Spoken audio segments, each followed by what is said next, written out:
There is a controversial new billboard in Times Square in New York City, and I know it's gotten a lot of you guys heated up, okay? It says feeling fat and lazy and shows a plus-size woman in athletic gear sitting down with her hands in her head in her hands. It also shows a very fit woman plugging her workout site. The billboard is getting a bunch of criticism, including from Jameela Jamil. She says, quote, "This is a blatantly fat-phobic and also quite ableist ad. It bothers me to no end that we are still yet to recognize cruelty and offense to fat people as hate speech."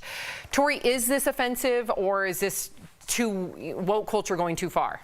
Like, I get it. You're trying to be a provocateur and be like, ooh, I'm going to say things that is going to get people talking. To me, there's two things wrong with the ad. If we can go back to the ad just so you can see. A is the visual, and I'm like an art history person. That heavy person is heads down, very upset, really, really dark. So you're already painting a picture of what fat to you and lazy means. And then second, fat and lazy don't go together. When you're lazy, that's a feeling. Fat is something to do with the body, and I don't know that lazy always makes you fat. So to me, I found it stupid, I found it useless, and I'm not going to her Sparkle Gym. I'm going to take the other side, and I'll read this quote from the other lady in the ad, Deborah Capaccio. She said, "I expected some backlash, but I'm more disturbed by today's culture where anything that causes discomfort or dissonance is considered taboo." Now, I'm going to take that side, right? As a jumping off point, I don't think fat and lazy is where you want to be on an ad to motivate people, but I've been overweight myself, not to that point that you see the woman in the picture, but I do get depressed. When I'm not in my best shape or I don't work out, it has nothing to do with how my body looks. If I'm not moving, I get that depression in me. We have this thing now called snowplow parenting. Remember, it used to be helicopter parenting?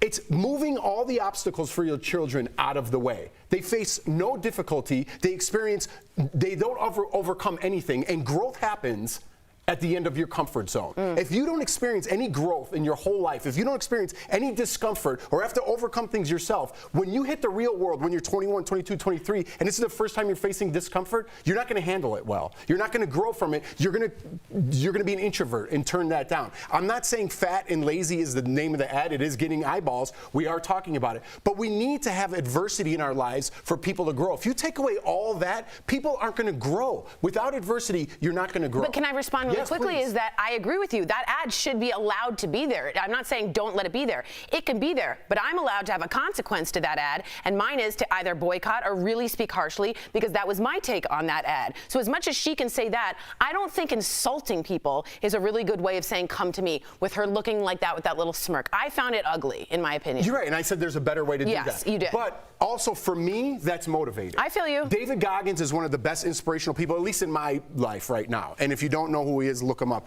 But he does not mince words. He doesn't hold back. He tells you what's going on, and if you don't get off the couch and get running that morning with him while he's recording himself, he's going to call you some names, and he doesn't care what you call him. But for me, it's motivational. Did you guys think about the fact that this might be a two-headed ad campaign, and that she did know that she was going to get backlash from doing this? Of course. She predicted it. Yeah, of course. Yes, Jeff read her quote. And because of that, you then get into the cancel culture community, which also spends money. There is a large portion of people that feel like cancel culture is out of bounds, it's out of control, and when you are then put in that for using language that a lot of people think is okay, they will then embrace your product.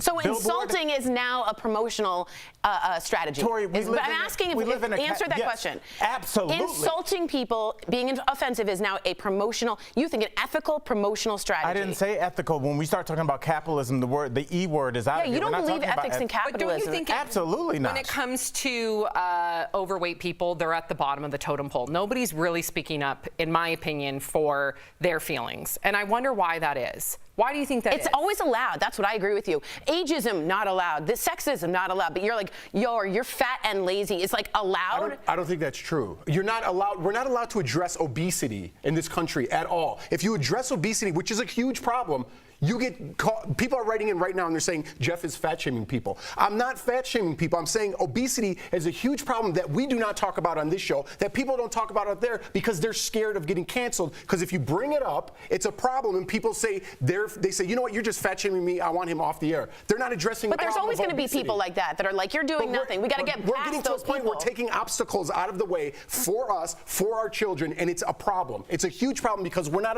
able to address things like racism, things like like obesity because people are scared to talk about that. I'd agree with that. And obesity is a huge problem in this country, and it is difficult to talk about it because it's emotion and health but mixed we in. gotta talk about it without being afraid. But you do have to and without using those phrases fat and lazy. You gotta have discernment. You gotta have the right dialogue. You gotta be thoughtful, and hopefully we do that here.